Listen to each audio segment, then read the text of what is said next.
Assalamualaikum. So we are starting with the infectious disease of skin. Like first of all, we are going to study a verrucae warts.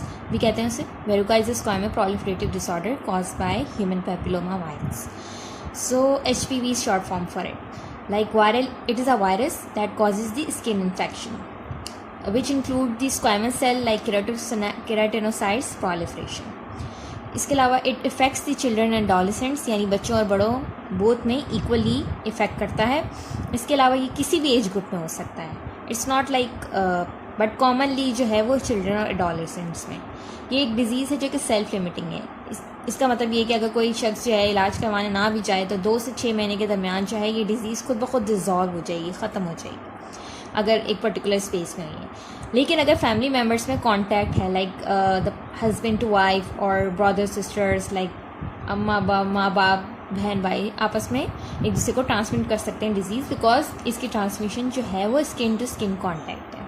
इसके अलावा जो है हम बात करें अगर इसके वेरिएंट्स की, लाइक ह्यूमन पेपिलोमा वायरस के जो हैं अगर बात करें इसके डेंजरस वेरिएंट्स की जो कि आते हैं 6, 11 एंड 16, बिकॉज ये जो है वो मेलिग्नेंसी से एसोसिएट करते हैं.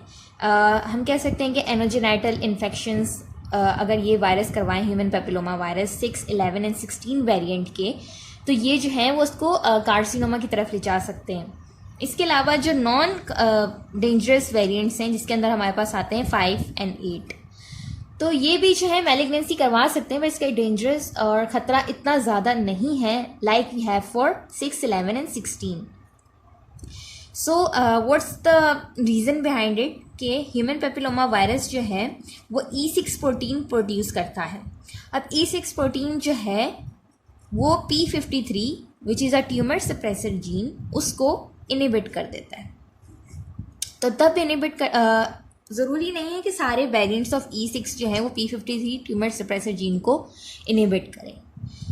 लाइक 6, 11 एंड 16 का जो E6 प्रोटीन दे प्रोड्यूस वो P53 के ट्यूमर सप्रेसर जीन को इनिबिट कर देता है, जिसकी वजह से नॉर्मली अगर जो नॉर्मल ग्रोथ हो रही है उसको हटा के एबनॉर्मल ग्रोथ ऑफ सेल्स शुरू हो जाती है. That will lead to squama proliferative disorder और फिर it can further lead to malignancy, यानी कंटिन्यूसली वो डिवाइड होता चला जा रहा है और उसकी ग्रोथ जो है वो रुक नहीं रही है. लेकिन जो E6 protein produce by 5 and 8 है, इसका ये है कि ये वो वेरिएंट है that does not inhibit P53 which is a tumour suppressor gene, यानी कि जब वो ट्यूमर बनने तक का प्रोलिफरेशन पहुंच रहा है वहाँ तक, तो E6 इसका प्रोटीन जो है P53 को इनिबिट ही नहीं कर रहा. तो इसका मतलब ये that can least lead to malignancy. जैसे तमाम इंसान जो हैं, आप सब इंसान हैं, अगर हम मिलें कि इंसान E6 हैं तो हर इंसान अलग है. कुछ लोग अच्छे होते हैं, कुछ लोग बुरे होते हैं, तो नॉट एवरीवन इज सेम. तो इसलिए हम कह सकते हैं कि E6 HPV जो कि 5 और 8 है वो अच्छा है और 6, 11 एंड 16 आर पुअर वेरिएंट्स और bad variants. Okay, so now we gonna talk about the types of verrucae. तो मोस्ट कॉमन टाइप हमारे पास आती है वेरुकाई वल्गैरिस की. हम पिक्चर से देख के पढ़ेंगे so that we can understand it more properly.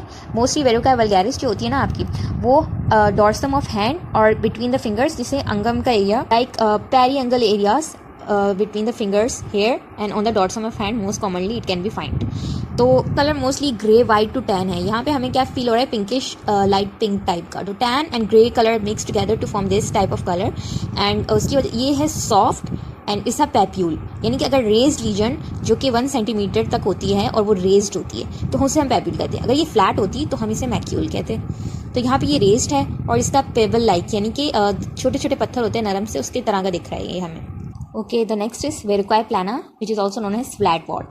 तो क्या है कि ये जो है इसकी सरफेस जो है वो रेज नहीं होती, unlike the picture of verrucae vulgaris जो हमने देखी थी जिसमें वो राउंड एंड पैबल होता है. इसमें ये थोड़ा फ्लैट है और इसका साइज़ थोड़ा बहुत छोटा होता है वेरुकाई वल्गैरिस से. And it's also most commonly found on the dorsal of hand and on the face. The third type is verrucae plantaris. तो प्लान से हमें समझ आता है कि या तो पाल्मर सरफेस पे. सो द सोल्स की जो फुट है उसके सोल्स पे होता है और हैंड्स में हमारे पास पाम्स में होता है यहाँ पे.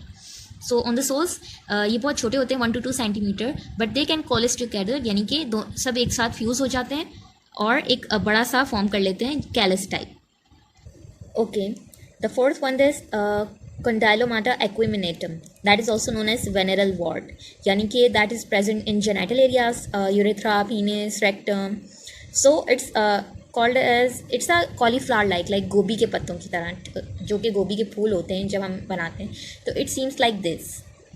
It can easily be recognise when it can be seen. ठीक है, देखने से हमें पता चल जाता है कि ये कंडाइलोमेटा एक्विमिनेटम. अगर हम बाकी वॉर्ड्स की बात करें तो उन सबसे बड़ा जो है वो ये है, क्योंकि it can goes up to very several centimetre to many diameters. तो ये कॉलीफ्लावर लाइक है, टैन टू ग्रे है, and it is present in the genital areas. Okay, so for morphology हम ये देख सकते हैं कि ये एपिथेलियम है हमारी सारी, और ये जो है स्क्वामस एपिथेलियम पेपिलरी फैशन में जो है वो प्रोलिफरेट हुई हुई है सारी. सो पेपिलोमेटस स्क्वामस एपिथेलियम ग्रोथ, इससे पता चल सकता है हमें अगर हम इसको हिस्टोलॉजिकली देखें कि it is infected with human papilloma virus. इसके अलावा द सेकेंड चीज़ इज़ कोएलोसाइट्स.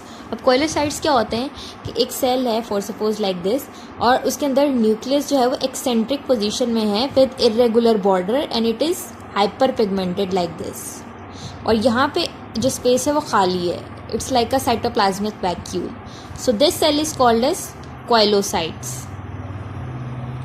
और ये जो है पूरी एपिथेलियम में पाए जाएंगे, और ये हॉलमार्क होते हैं ह्यूमन पेपिलोमा वायरस के. So these two things like koilocytes and papillomatous squamous epithelium, ये आपके दोनों फीचर्स होंगे जो डायग्नोसिस में हेल्प करेंगे. तो this is all for the verrucae. If you have an hope you understand it. Okay, so these two features like papillomatous, epidermal hyperplasia and koilocytes, ये दोनों होने चाहिए जब आप डायग्नोसिस कर रहे होते हो human papilloma virus associated verrucae के हवाले से. So I hope you understand. Thank you.